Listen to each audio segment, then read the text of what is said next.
Hey Thomas, you remember in that last video about Taylor Swift, I referred to folklore as a Northern Gothic? Well, nobody's asked me to defend that, but I'm going to anyway. But before I get into this, I want to set the scene of a Southern Gothic removed from, the most important aspect of a Southern Gothic, the South, and not putting it into an American Gothic, because that's different. More a Northern Gothic. A Gatsby-esque Gothic, which is intentionally cultivated by her, of course. The Kennedys version of a Gothic, right? So there's a name for that, but I prefer mine. The first thing that struck me in folklore were the heavy references to death and ghosts and hauntings, which I think is really iconic. She does take on some aspects of the South. I'm specifically thinking sweet tea in summertime. And my theory on that is the rest of America associates the South with summertime.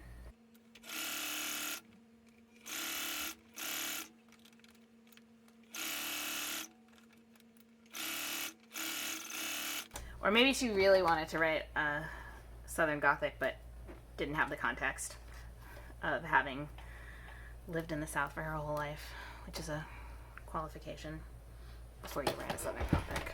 So I'm thinking specifically ghosts in The Last Time in My Tears Ricochet. Didn't mean to haunt you, but what a ghostly scene. There's also a light theme of suicidal ideation.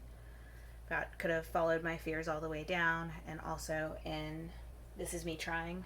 And in addition to the actual lyrics, there's an ethereal quality to the sound of the album. It's a very pared down album, which is what she's been doing lately, but even more so.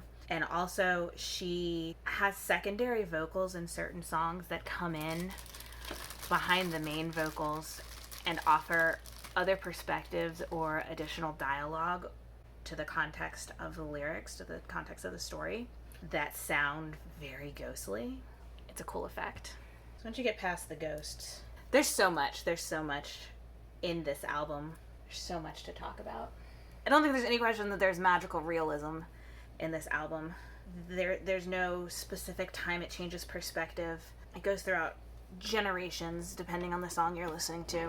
The scenery is not necessarily tied to this plane, very intentionally, very beautifully. In terms of the album being a critique of modernity as a whole, that's a little complicated, and it takes stepping outside of the contents of the actual album to see it. When we're talking about Taylor Swift releasing an album during a pandemic, and thank God, because it is nice to have a little thing of beauty in the midst of all of this misery. What I'm constantly going back to about Taylor Swift, and I said this in the last video, she's incredibly relatable with having a life that's remarkably different from almost all of us. The firing cannonballs at your yacht is probably the lyric to me in this album that hits it home. Taylor, I get how you're feeling, but in terms of breakup imagery, that's not one that comes to mind for me. I think that's it, right? The critique of modern life is the fact that this album was released during a pandemic. We can assume that Taylor Swift's pandemic experience is remarkably different from the majority of our pandemic experiences. And the reality is, even in an album that's removed from being solely personal, as this one is, especially in relation to her former albums, which were very autobiographical. And I would say this one's pretty, it has heavier tones of fiction, but it is also autobiographical. That's the great irony here, right?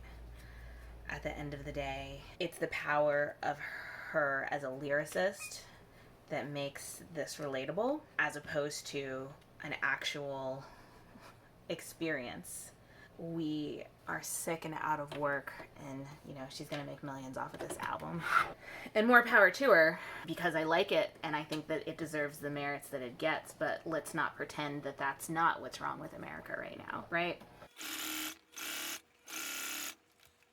And I don't think that that was intentional. I think there is a level of awareness of that based on epiphany.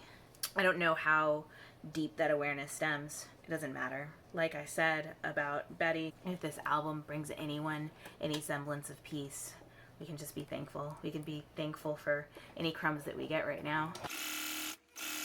In partnership with the recurring themes of death and ghosts, there's also a theme of madness, specifically mad women, to the extent that there's even a song titled that.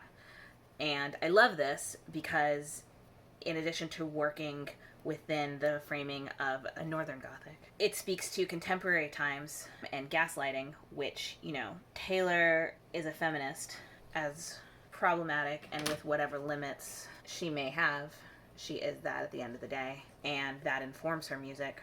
And I think embracing the quote-unquote mad woman stereotype and owning it is powerful and ultimately good. Good for the narrative, good for young girls to see that that is something that's possible and not something to be ashamed of. But isolated mad women have long been a part of American literature, British literature, English-speaking literature, really. And speaking for them with a first-person point of view is pretty fucking cool. It's a wide Sargasso Sea sort of situation. Not a Southern Gothic. I understand. I'm trying to tie some themes to literature here, goddammit. I'm trying to make this less of a mess. Southern Gothic also has themes that really dig into their past.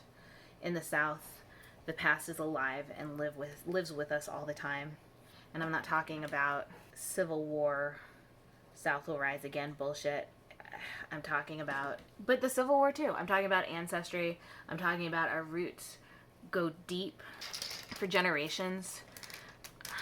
I'm talking the South more than anywhere in the U.S. has an understanding that the past is the present and our ancestors are with us in the present tense, day to day, always.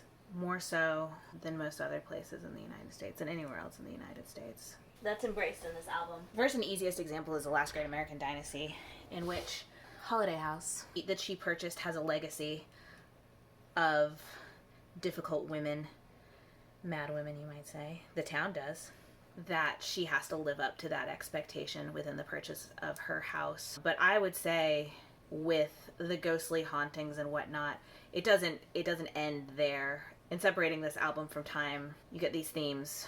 It doesn't matter what generation we're talking about. That's important to the narrative. When these people are alive, who they're talking to, what's the context. She does a really good job in the beginning of every song, setting the scene. It's admirable. I think I put that one upside down. Well, I'm sorry, Andrew.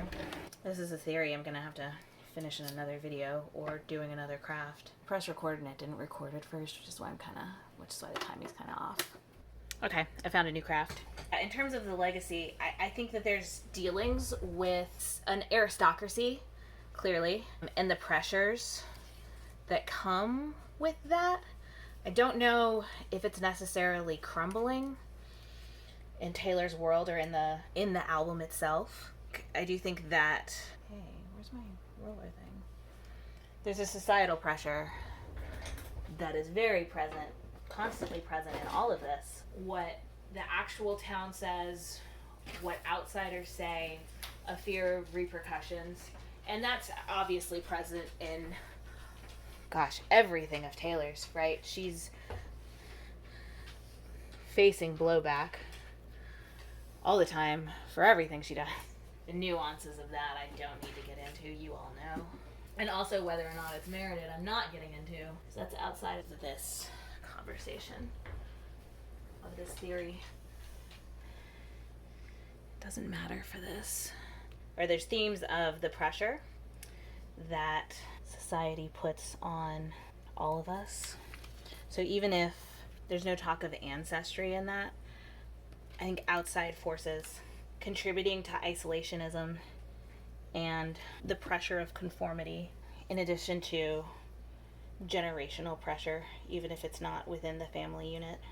Which brings us to isolation. It seems like throughout the album, the narrator's constantly reminiscing about and reaching out to these past relationships, which were so beautiful and meaning to him or her at the time, but are gone for whatever reason, or are going to be. You can feel the ending as a constant presence within the relationship in this very tragic way.